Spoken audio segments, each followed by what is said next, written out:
Greetings everyone, we are NUS Concrete Engineers. I am Tristan. I am Chen Ge. I am Xinge. Today, we will be introducing to you the concrete making process of a high early strength self-consolidating concrete with the incorporation of waste-based materials into the mix design. Our group's chosen waste material is glass powder. As it is becoming increasingly apparent, it is simply a fact that cement production is one of the most environmentally damaging industries and a prime contributor for climate change. Production of cement causes an obscene amount of carbon emissions, so our focus is to reduce the cement content in concrete as much as possible. The self-consolidating aspect of our concrete also paves the way forward for a smoother and easier construction process, potentially reducing the environmental impact of the construction industry. First, let us begin with a brief overview of what waste glass powder is and how it is processed. It mainly consists of silica dioxide and it is abundantly sourced from waste glass collected locally. Hence, it is an easily obtained material that comes at no cost aside from the collection itself.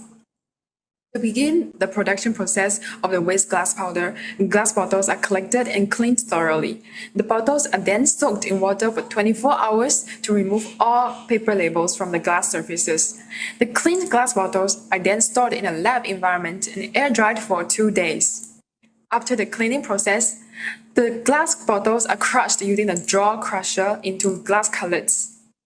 The colorful glass cullets are then transferred to a ball mill and grind for 40 minutes to obtain a grayish-white, ultra-fine glass powder.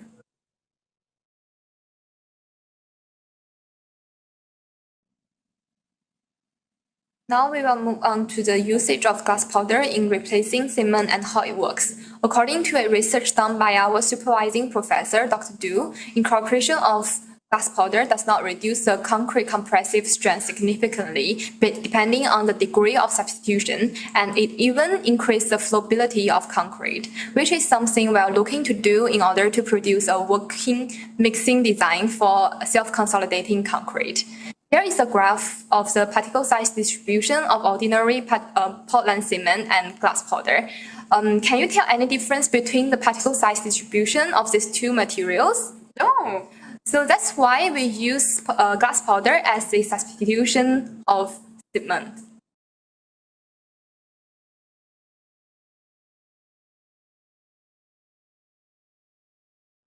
Moving on, we will now discuss the environmental impact of using glass powder to replace cement. Looking at the comparison graphs shown here, for every category shown, glass powder is simply more environmentally friendly than cement in all aspects, using less than half the energy required, and it consumes less electricity many times over. Not only that, the production of glass powder itself does not have observable emissions unlike cement.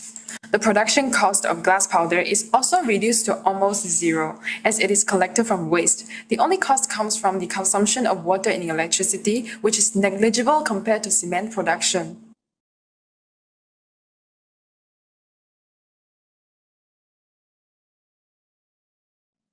Since we have chosen glass powder as our substitute material, it must have certain advantages as well. To justify incorporating it into concrete, aside from environmental considerations, the ultrafine glass powder used in concrete undergoes certain chemical reaction with cement hydrates, forming something known as calcium silica hydrate, in short, CSH, due to the high silica dioxide content in glass. Formation of CSH will raise the strength and durability of concrete in the long run and improve the microstructure of concrete.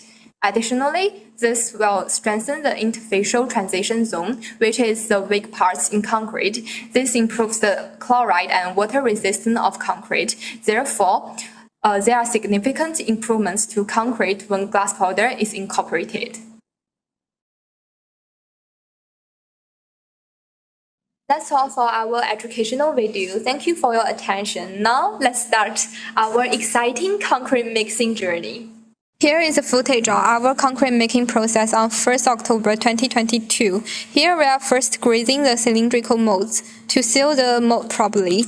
Now we are beginning with measuring the weight of the materials. The weighing scale is tiered to 0 with a bucket. We first weigh the sand. We run the sand through sieve to remove whatever small pebble or rocks that may be present. Next, we weigh the cross aggregates. They are put through the same sieve, but this time is to remove dust, sand, and dirt that is present on the rocks.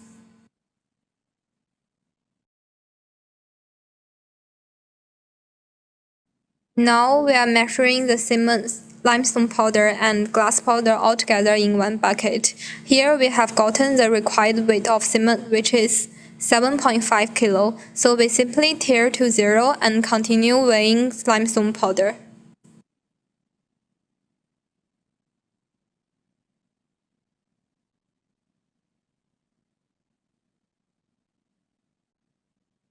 We repeat this process for glass powder.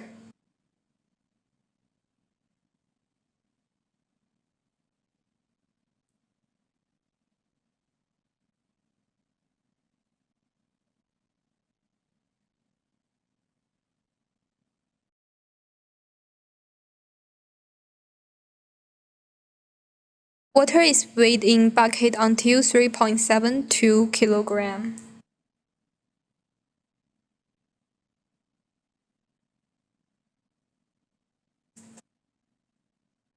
Here is a summary of the value we have measured.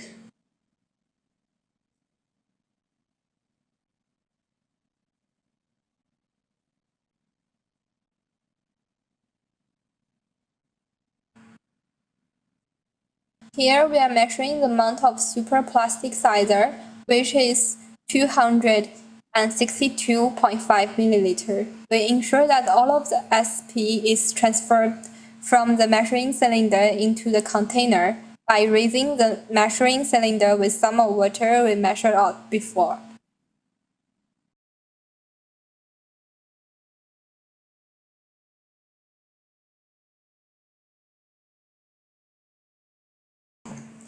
Now we will move on to the mixing stage. We begin by first scooping some sand into the mixer before pouring the full bucket in, as the bucket was initially too full to pour properly into the small mixer. Then we pour the coarse aggregate into the mixer. As we are using a small mixer, it is difficult to pour all the contents into the mixer at once. So we use the mixer to turn several rounds to distribute the sand and coarse aggregate more evenly to allow us to pour the rest of the contents in without spilling. Once again, we begin by scooping before pouring in the full bucket of cement, limestone powder, and glass powder.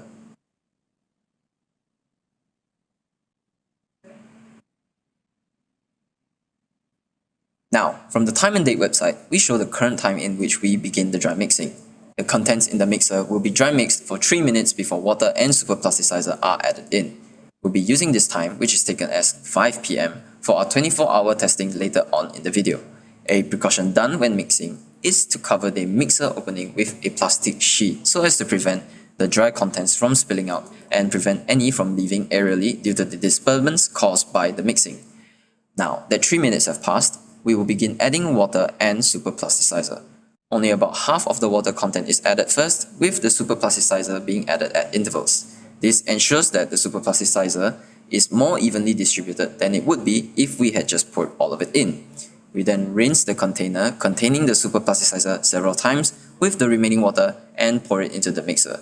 This is to ensure that we use up all of the superplasticizer that we measured out earlier and none is left stuck on the inner surfaces of the container.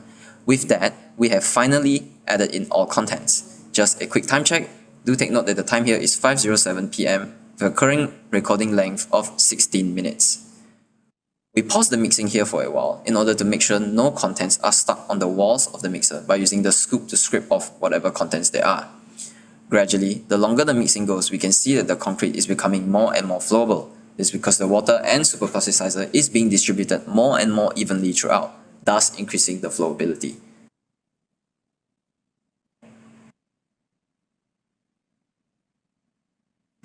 This portion here is heavily sped up as it is simply just waiting for the concrete to become ready. We once again pause the mixing to ensure no contents are stuck on the walls, as well as check if the concrete is ready for the slump test. We determined that it needed a few more minutes of mixing before it was ready for the slump test.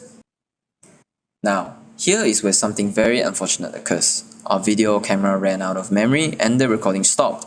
Hence, there is some missing footage here. As quickly as we realized this, we pulled out a phone and started recording on that instead. Now, earlier at 5:07 PM was at 16 minutes of running recording. And over here, the uncut recording ends at almost 26 minutes, meaning that the current time was about 5:17 PM. The next time we show the time on the phone is at 5:24 PM, which is about 6 minutes into the phone camera footage, meaning that we started the phone recording at about 5:18 PM. Unfortunately, we did not realize quickly enough that our camera had run out of storage and had stopped recording. We hope that the judging committee can afford us some leniency and understanding for the 1 minute of lost footage. Here, we are scooping out some fresh concrete from the mixer to conduct the slump test.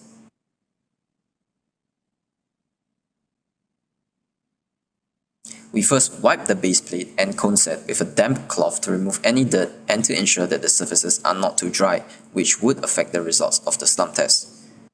We then conduct the slump test according to standard procedure. When the cone is almost full, we make sure not to push in the concrete at the top so as to not accidentally compact it. And here is the aforementioned 5:24 PM at almost 6 minutes of footage. Once the fresh concrete stops spreading out, we will take the diameter measurements. The taken measurements were 501mm and 502mm, resulting in an average value of 501.5mm for the slump test. The slump test passed and was a success, so we now move on to filling the cylindrical molds. Similar to when we conducted the slump test, we take care to not compact the concrete by pressing down on it when we are filling the molds.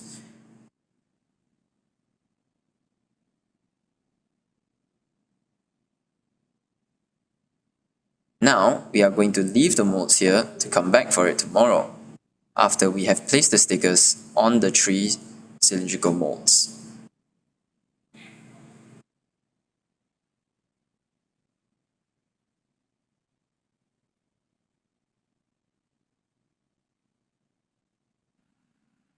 Now it is time for testing. As can be seen here, these are the same molds from the previous footage. We now bring the concrete samples to the grinder to smooth out the flat surface of the cylinders. Take care when demolding to not drop the cylinders, and we then begin the grinding process.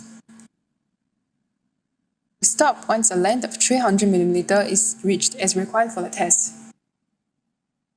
The grinding is done slowly so as to not overshoot and damage the concrete cylinder.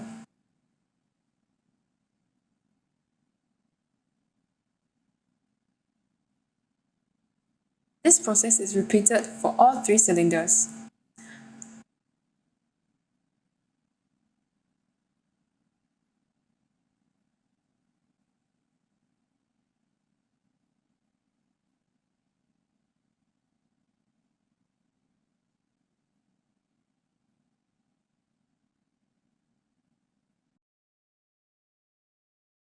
Now we simply wash off the surfaces and bring in for testing.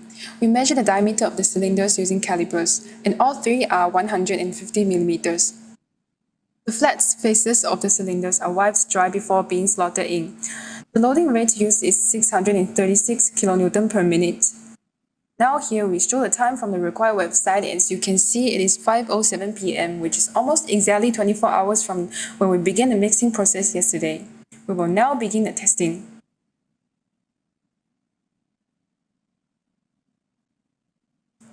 The first cylinder fails at 367.1 kN.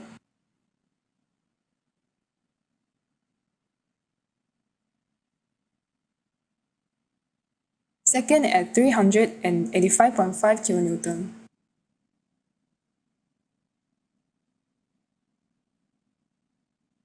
And third at 389.9 kN.